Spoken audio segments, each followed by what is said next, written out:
from the All Indiana Podcast Network. This is Wish TV's Behind the Eight. What's on the program for this fine day? McKinzie Roth takes you behind the scenes at News 8. Sounds like a great program. It is amazing. Now, here's Wish TV's entertainment insider, McKinzie Roth. From Wish TV, I'm entertainment insider McKinzie Roth, and this is Behind the Eight. On this episode, CEO and founder of Fly Brands, Teddy Hoffman, joins the show. What can 160 years of experience teach you about the future? A lot, especially when it comes to protecting what matters. At Pacific Life, we've helped people and businesses confidently embrace the future with life insurance, retirement income, and employee benefits. With strategies built on strength and trust, and a promise to be here for you today and tomorrow. Ask a financial professional how Pacific Life can help you today. Pacific Life Insurance Company, Omaha, Nebraska, and in New York. Pacific Life and Annuity, Phoenix, Arizona. If you're shopping while working, eating, or even listening to this podcast, then you know and love the thrill of a deal. But are you getting the deal and cash back? Rakuten shoppers do. They get the brands they love, savings, and cash back. And you can get it too. Start getting cash back at your favorite stores like Target, Sephora, and even Expedia. Stack sales on top of cash back and feel what it's like to know you're maximizing the savings. It's easy to use, and you get your cash back sent to you through PayPal or check. The idea is simple. Stores pay Rakuten for sending them shoppers, and Rakuten shares the money with you as cash back. Download the free Rakuten app or go to Rakuten.com to start saving today. It's the most rewarding way to shop. That's RAKUTEN. Rakuten.com. Hello, Indianapolis. Back at it again. What's going on? I have a very special guest. He flew all the way to Indianapolis from Dallas just to be here on Behind the Eight. It's Teddy Hoffman. I so appreciate this invite. Thank you so much. You're very welcome. What do you think of Indy so far? Be honest. I'm actually impressed. I've been to most states and most cities in America, and I've never been to Indianapolis. And I think I've told you a few times, it's remarkably clean in Indianapolis. That's right. The people are really friendly. Yeah. It's that Midwest hospitality, right? Totally. Yeah. Okay, so. Yeah. Tell us about you. Tell us about Fly Brand for those who aren't familiar. Well, I'm clearly having a midlife crisis. After spending a career working on Wall Street and trading equities, stocks, I actually had a passion project, which was actually refurbishing a vintage Airstream and creating a barbershop called Fly Barbershop. Mm-hmm. And along that journey, I decided to transition the business into products. And within the product category, we're actually a clean product. So Teddy's got great hair, by the way. So I'm happy to announce that even during the tough year of 2020 and COVID, we launched our relationship with Whole Foods in Texas. So we're now in 35 Whole Food locations in the state of Texas. Yes, that is so incredible. Are we going to get you here in Indy at Whole Foods? Working on that? Well, it's interesting. So like a lot of big companies, it's sectorized, right? So there's different buyers for different regions in the United States. But obviously, if I can be successful in one region, that should allow me to pitch a new set of buyers in a different part of the country. So hopefully, yes. Hopefully, yes. Let's go back to your days on Wall Street. We've all seen, or most of us have, Wolf of Wall Street. How That's not reality. Okay, yeah. Take us through this. Is that is not what it was like? So no, there are firms that kind of navigate in the dark, and that's kind of referred to as a boiler room. Okay. So it's really folks that are kind of taking advantage of the public, but for the most part, that's not what Wall Street really is. I mean, there's really well capitalized, well respected, highly educated people that are running these businesses. So was it really like so intense 24/7 though, all day, every day for you? Well, again, so Wall Street is a pretty broad concept. Mm-hmm. Finance is a pretty broad concept. So within that world, I was in the equity game, meaning stocks that trade on all the indexes around the country. So within that realm of Wall Street, I did something specific. I was an equity trader. Yeah. So I actually covered institutions, like you probably have a 401 or an IRA. Mm-hmm. Well, there's professional managers that manage that money. Right. My responsibility was to give those folks advice on what to buy and sell. Okay. So I was in a specific part of the business, but it was a very it was a very unique and special business. So I'm proud of what I was able to do, and it was a very blessed lifestyle that I led for a long time, for sure. Yes. I traveled the country: San Francisco, San Diego, Los Angeles, Portland, Seattle, Houston, Dallas. I was on a plane every single week. So Did you like that lifestyle, or did you ever just feel like I'm exhausted and I don't have roots? I lived in Manhattan for a long time, and I think a lot of people live that lifestyle. Yeah. I loved it at the time, but having moved from the East Coast to Texas, my life's really slowed down. So you kind of appreciate things a little bit different than you used to, for sure. And then, But the city, New York City, is a special place. I know it's having some hard times right now, but it's a really unique, special place. And I always say that whenever I meet young people, everybody should live in the city if they can for at least a little bit of time. okay, Yeah. that's interesting. Even if you're struggling, just keep it moving. Well, people find ways to make it work. I Yeah. mean, whether if you're tight on cash, people end up having multiple roommates. But Yeah, sure. the learning platform that you have in a city like New York, with so many different types of people and so many different types of professions, it's a really special place. I love it. Yeah. And so how long have you lived in Dallas? I've been in Dallas basically since the market crashed in 2008. So I've been there for 12 years. Wow. I I didn't know. realize it had been that long. Yeah. Okay. Yeah. So take us through creating Fly Brand a little bit. And then so I love the scent. That's what I'm obsessed with Sure. because it's so unique and it's just really addicting. So take us through, when you're like, hey, I'm going to do this. So my co-founder came from the hair world. She was a stylist and salon owner. And in a million years, I never thought I would end up with a men's grooming product company. So as I mentioned before, we started the business by actually creating this fun passion project. We built a barbershop on a vintage Airstream. Yeah. And to this day, it's probably one of the coolest things I've ever done in my life, to actually do a lot of the work myself. But the financial brain that I have, I realized that the service side of the business, especially since I wasn't a barber, it was really hard to actually make money. Yeah. Which is it? Yeah. That's, yes. So I really fortuitously actually, we took the barbershop to several locations around Dallas, Texas. Yes. And one of them happened to be a place called Fossil, which is a lot of your Yes. listeners would know, which traditionally known as watch and leather goods makers. And I actually had some really cool creative friendships that developed from that. And with a little bit of help, some friends, we transitioned the business into a product company.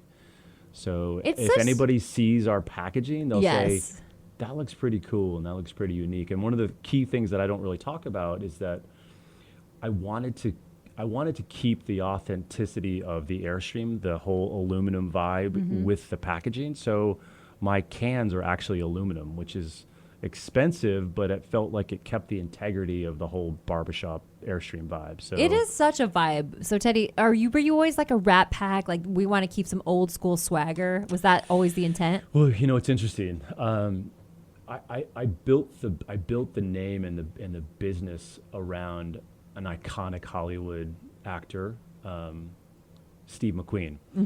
But the problem is, a lot of folks these days don't even know who Steve McQueen is. That's like really sad. I know, right? Yeah, So yeah. if you look at the name, the origin, Fly really was, the original thought was to create like a barbershop experience that Steve McQueen would think it was cool, right? So cool is kind of like the word that resonated the most about our business. Yeah. So we decided on Fly, and that's kind of how the story kind of evolved. But now, we're really a brand that appeals to the millennial man. So I've kind of changed the marketing strategy a bit, and I really want to become the Southern man's brand. The Southern man's brand. Yeah. And what I like about Teddy, do you see people with great hair and you're like, they need to have this? Well, I definitely am a bizarre individual sometimes, because I'll be anywhere, like at a coffee shop, and I'll see somebody that has great hair. I'm like, hey, what do you use in your hair? And their They're first like, reaction is this like, dude, this dude's so weird. Like, weird dude. Yeah, I like and then that. I end up just saying, hey, by the way, I own this company. I'd love to send you a can of product on me. And they're like, oh my God, that's so nice. And you're totally hands-on, which I think is awesome. Like, you send out orders yourself every day. Yeah, Yeah. I feel like I could teach a course on entrepreneurship. Yeah. Again, I've done all the hard things that people don't see. Yeah. But yeah, I fulfilled not only every retail order, but I fulfilled all the wholesale orders. And we didn't talk about it, but we're also doing a bunch of business on Amazon. And, I'm shipping 500 units at a time, and I'm dropping off a, 100-pound box to UPS to ship to Amazon. So, but yeah, I've done the sales, I've done the social media, which you are really good at, by the way. Thank you. I'm still, all my friends, as you and I have talked about, laugh at me about, they laugh about my social media presence. You're upping your game, which is very impressive. I'm very proud of you, well, by the way. It's when I meet people like yourself that have like a big following, I'm like, I have like follower envy. Like you've got like 60,000 followers and I've got like 14. So you're getting there, though. You're doing a good job. It's just that having that content. And a lot of times you think, oh, this is stupid, or that people want to enjoy it, but they do. It's just if you show you and behind the scenes of your world, and people, they become attached to you, want to know what you're doing. It may sound corny, but that's interesting. I feel like I do a lot of intraday posting, and I know you do the same, about a lot of cool behind the scenes stuff here at your work. But yeah, I mean, I'm a physical fitness nut. I travel and I do lots of adventures, and I just feel like there are things that I've posted that have really resonated with people. Yeah, and I literally have a lot of friends that are strangers, but there's moments where they send a note saying, "Hey, you got up at 5:30 and you went for your 5 a.m. walk. Like, I love that you do that. Like, it's inspiring me." And that makes you feel good, and you're like, yeah. No, it honestly it does. It feels like I'm doing the right thing. So for as much as my friends make fun of me, I think people care that I'm building a business. So there's a journey here, and I think especially during COVID, right? I'm not going to give up, right? It's like I'm a small brand, and I'm lucky that I have no debt and I've got no investors. And, when my Amazon business went to zero and all my salons and barbershops across the country were shut down, like, I'm still moving forward, right? That's so, right. Yeah. Mm-hmm. So. He's a fighter, this one. And you box. Tell us about your boxing background. Yeah, I'm probably one of those woulda, coulda, shoulda athletes that I probably should have been a collegiate athlete in a couple different sports, but it just didn't work that way. So I ended up finding somebody that was a former Olympic coach in upstate New York. I went to Syracuse University undergrad, and I ended up, getting into the sport, and I was pretty good at it. Obviously, the body says another. I had some injuries that kind of probably put a long-term, upward. A little hindrance on it. Yeah. From your shoulder. But another unique thing, it's a lot of the folks that I boxed with were younger kids. Yeah. Like I was I was an 18, 19-year-old, and they were like 14, 15, and they were way better than I was. Right. So that was a humbling experience. Yeah. And honestly, to be totally honest, it was an interesting life experience because I was one of the few white kids. Yeah. And it was predominantly in a very tough neighborhood in Syracuse, and a lot of African American younger kids. And it was kind of a neat kind of bonding experience where you taught each other a lot about kind of life, and that we both, have passions for the sport. And it was a movie in the making, Teddy. It really can. I think lots of parts of my life are a movie. You definitely need to write a book. But you do. But those are things that I cherish, right? Those are things that I cherish. Yes. So. Something else really cool about Teddy, he is a mountain climber. So let's talk about your greatest feat to date. Well, I have to introduce my brother first, because Andrew is a pretty acclaimed climber in his own right. So in the state of Colorado, there's something called the 14ers, which in the state there's 54, I think, 14,000-foot peaks in the state. Okay. And my brother has actually climbed all of them. Wow. And it's a pretty select group of folks that have done that. So he turned you on to this. Well, yeah, it's kind of like a brotherly push. He's like, my mom was really sweet, and she, planned this amazing trip to Tanzania. And my brother and I were like, wait a minute, Kilimanjaro is in Tanzania. So we actually flew out a week early, and we climbed Kilimanjaro. And my brother actually climbed Denali, which is the highest peak here in North America, up in Alaska. Mm-hmm. So we have a goal to see if we can do a few more of these. Probably not Everest, because there's been a lot of, obviously, sadness and death on that mountain. So I don't need to push my life that much. And, I'm a really strong athlete. But what's interesting, when you get to elevation, like when I got to 18,000 feet, and Kilimanjaro is 19,341, I think. But when I got to 18,000 feet, like your brain just starts to do weird stuff, and it basically tells your body to stop. like you're in a sense you're dying, right? You're like you don't have oxygen at these higher levels. So is there a moment when you think you can't go on, and what do you tell yourself, or how do you push through? Kind of back to leaning on my brother. My brother's so strong. He's a beast on those mountains, and like as simple as like grabbing your water every, call it 100 yards to stop and drink, because you really need a ton of water. Like my brother literally like took my water bottle, which was probably 3 or 4 pounds. It was in my backpack, which my backpack was probably upwards of 25, 30 pounds. And he hooked my water on the back of his pack, because I basically shadowed him as we walked up the mountain. Wow. So by the way, we climbed 4,000 vertical feet in 6 hours. We left at 12 a.m.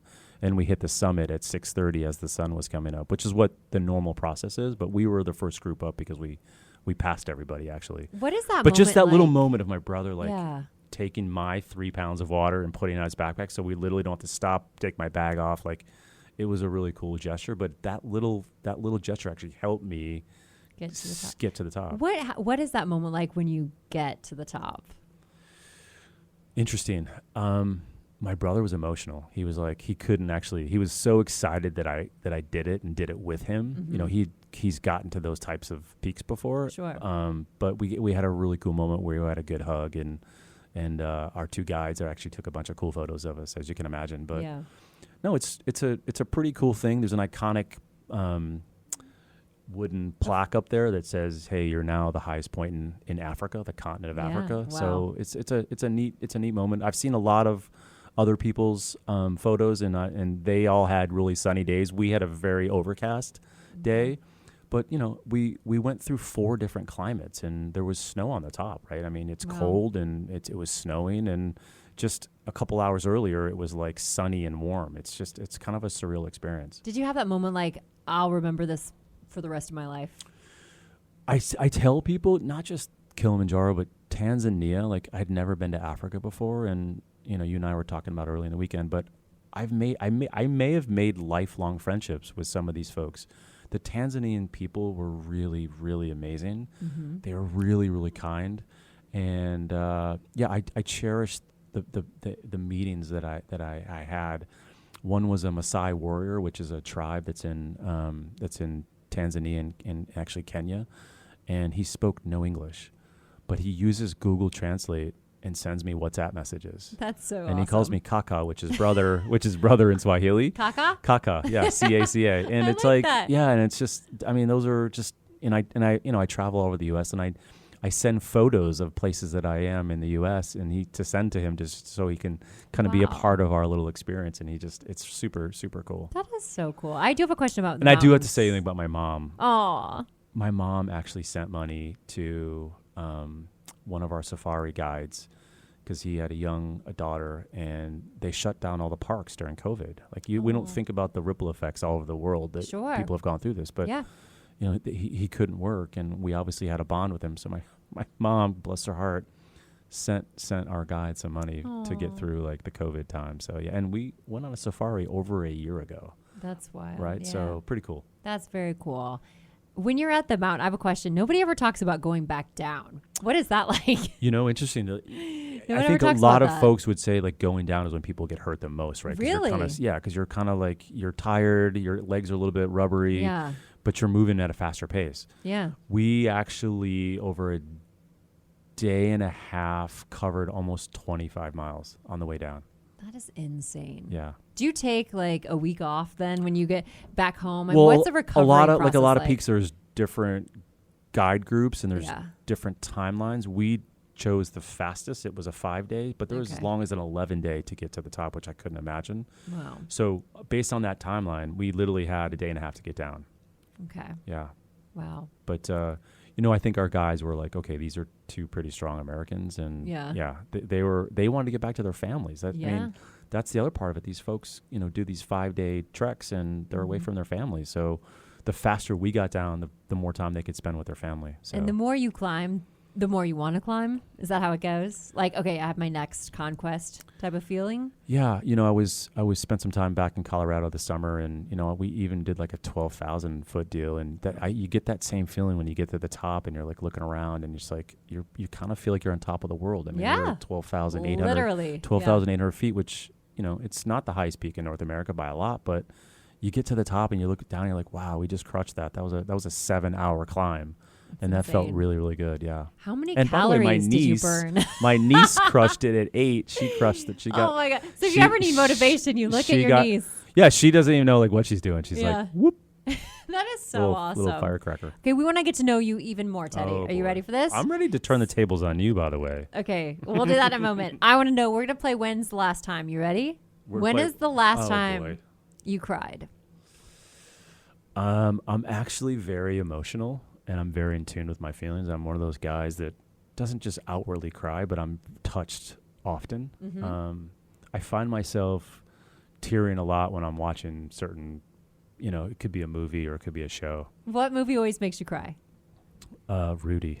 Oh, yes. It's a very popular film here in Indiana. When all the players basically go and give their jersey for Rudy, I'm like, I'm a hot mess. And I know it, and I know it's coming, and I just start like, I can't even hold it back. Rudy's the best. Yeah. I swear, it gets me so every funny. single time. Okay, I love that. Yeah. When is the last time you laughed so hard you cried?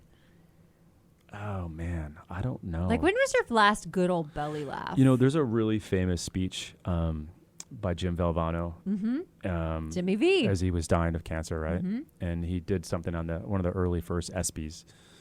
And it's truly always resonating with me. And one of the most poignant parts of his speech was he said, if you can laugh every day and you can cry every day, you've had a great day. It's true. And honestly, I believe in that. And I follow that guideline. And, my life is so different than it was in New York. And when I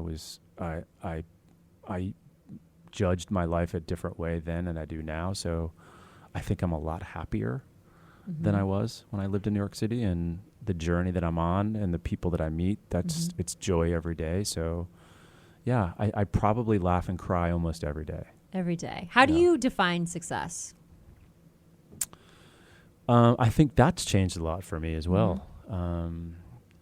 I don't think I've ever been driven by money per se, but in New York City, when you work on Wall Street, everyone's truly driven by money. Sure. Right? Yeah. And, if you're taking nice trips or wearing nice clothes or you have a Hampton house or this or that, there's a monetary side of it, right? A materialistic side of it, which I think people used to judge success. But I honestly, it may sound corny, but my success now is touching people, is connecting with people, right? I think I'm a success if I'm a good human and I can affect people in a positive way. I love that. I really think tranquility is the new luxury.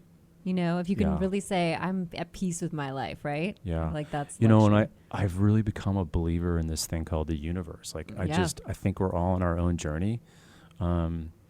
And, I've never been a religious guy. I mean, my spirituality is basically just trying to be a good person and just do the right thing and be kind to people as much as you can, right? Mm-hmm. So that's kind of my success, I think. When's the last time life surprised you? This weekend. Then when you came to Indianapolis, and you're like, oh my God, I love it here. I love other people. When I met you. Oh, he's just sucking up to the host here. I like that. That's so good. Okay, you want to ask me some questions? Yes, I do. Do you have some prepared? Or are you just going to fly? Tell me your most favorite part about this job. My favorite part about this job, the podcast in particular, or being entertainment insider here at Wish TV? Whatever you want to go, either direction. I like. Which do you like more? I like being the first and only entertainment insider here in the state of Indiana. Mm-hmm. I like to be unique and I like to do my own thing. And Wish TV allows me a lot of freedom. So I get to kind of do fun, unique things. I'm like, hey, they're like, yeah, try it. I have a lot of freedom, compared to like the news or, they have to obviously follow a stricter protocol than I do. So I like that. Like this Behind the Eight, I get to pick who I want to have on, what we talk about. It's pretty awesome. So is it more comfortable to be in a little bit of a smaller market versus a much bigger market, or there's pros and cons for both? I think there'd be pros and cons for both. I like to be really hands-on. I like to do lots of things, hence like I do different shows, radio hits. I like to be more involved. The more involved I can be. So obviously there's been a big boom in podcasts. Yes. Why do you think that people are so connected to what's going on in podcasts? Is it the fact that people could listen to them when they're, working out or they're driving somewhere? Like, why is there is there this boom in podcasts, and why do people get really excited about them?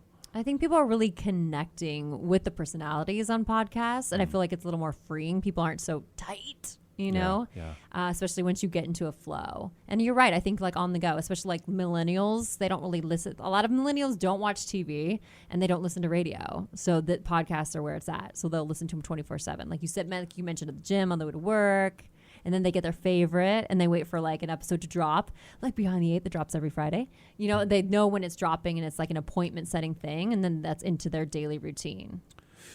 I've shared this with you off air, but I have this passion to create my own podcast, and I would love to create a studio on a smaller Airstream. Yeah. And do like a summer road trip, go from like coast to coast. And I know it's a podcast. It's more audio, but I think there's probably a visual component of that where it could maybe drop on a YouTube channel or something. Where, you're seeing America. There can be some really cool folks that you meet along the way. I think a lot of really kind of corporate entities would back something like that. Yeah. Right? And so you follow, so everyone can follow the journey, right? 100%. You have a GoPro, you have a camera, and you just rock. Yeah. Content's big, and people want to see like what's out there. And, especially now, because a lot of people can't travel. If they can connect with those genuine hosts, and there's really a story to tell, and I think it could gain some momentum. So that's on your docket. That's on your list. What else is in store for Teddy Hoffman in the future? So he's like a beautiful mind. He's like a little genius. So his mind is always ticking, and he's thinking of like new and innovative ways, which I love. So you're just never stagnant. Yeah, I've built this little brand, Fly, from nothing to something. I do think longer term it would be better off on a much bigger platform. I mean, maybe there's a chance that we could grow this to a place where we pass it off to a bigger player. Like you said, I do have lots of passions, and my brain works 24/7. Yeah. I've actually gotten involved with a investment banking company out of Houston, and I'm back to working on deals and truly like helping smaller businesses and build their business and raise capital. And I really love connecting and working with folks that I've kind of met in different industries around the U.S. Okay. I like this. So that's next for you. Yeah, you like to have your hands in many things. I do. Yeah. But at some point you got to be smart, and you can't spread yourself too thin, right? Then then you lose your effectiveness. That's true. But yeah, I need to keep that in mind as well. Yes, you have a lot on your plate. So for someone who's like, "What's this Fly?" Give us a pitch so everyone can go pick it up. Yeah. So again, we think we created a really great made in the USA, made in Dallas, Texas product. It's a clean product. There's no parabens, there's no sulfates, there's no animal testing. We have a really neat designed packaging product that's really clean, good. And our secret weapon is our fragrance, which you've mentioned a few times. And it's vanilla sandalwood, and it's a water soluble product for the most part, the pomades. So it comes out pretty easily when you wash your hair.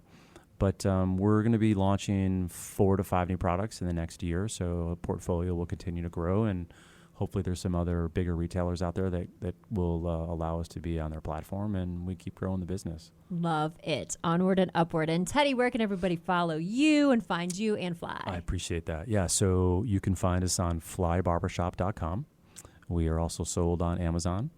And my Instagram accounts are at Fly Barbershop, and my personal one, which is private, is at Fly Brand CEO. I love it. Give it up, Teddy Hoffman. Thank you so much. Our guest. We love it. Don't leave us. Don't go back to Dallas. Stay here. We love you in Indy.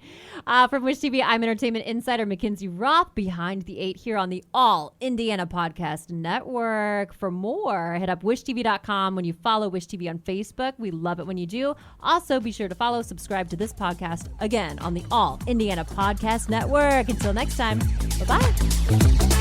Check out more podcasts from the All Indiana Podcast Network now at allindianapodcastnetwork.com. All Indiana